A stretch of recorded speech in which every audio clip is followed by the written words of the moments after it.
চিংড়ি মাছ দিয়ে শাপলার ঘন্ট, আর হচ্ছে ক্যাকড়া। এটা হচ্ছে ক্যাকড়া, এগুলো নুন হলুদ মাখিয়ে রেখেছি। আর এটা হচ্ছে শাপলা কেটে রেখেছি। আর এই যে চিংড়ি মাছটা ভেজে নিয়েছি। এবার জিরে তেজপাতা ফোড়ন দিয়ে দিয়েছি। এবার জিরে ফোড়ন দেবো, দিয়ে শাপলাগুলো ছেড়ে দেবো। তারপরে কাঁচা লঙ্কা দেবো আন্দাজ মতন, 3টে কি 4টে কাঁচা লঙ্কা লাগবে, নুন হলুদ লাগবে। এবার শাপলাগুলোকে ছেড়ে দেবো। জিরের গুঁড়ো দিচ্ছি, 1 চামচ জিরের গুঁড়ো দিলাম, দিয়ে একটু ভেজে নিলাম। এবার শাপলাগুলো এর মধ্যে ছেড়ে দেবো। ওটা কুচিয়ে দিলাম।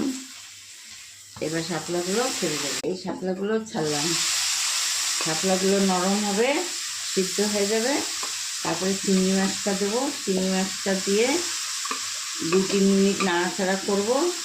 এর মধ্যে নুন হলুদ কাঁচা লঙ্কা সব পড়বে। তারপরে নামিয়ে দেবো। ক্যাকড়াটা করবো, এটা ফ্রাই করছি। কাঁকড়াটা ফ্রাই করছি।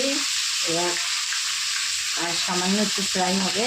তারপরে এই মধ্যে সব দেওয়া আছে, পেঁয়াজ রসুন আদা হলুদ লঙ্কা সব দেওয়া আছে। লাস্টে একটু গরম মশলার গুঁড়ো দেবো। এবার মশলাটা দিয়ে দিলাম, ফ্রাই হয়ে গেছে।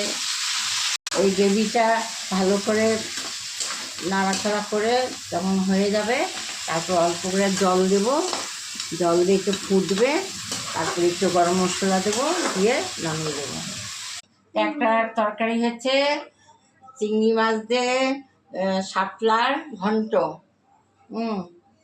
আর একটু পুঁই শাক হয়েছে, আর অল্প ডিমের ঝোল হয়েছে।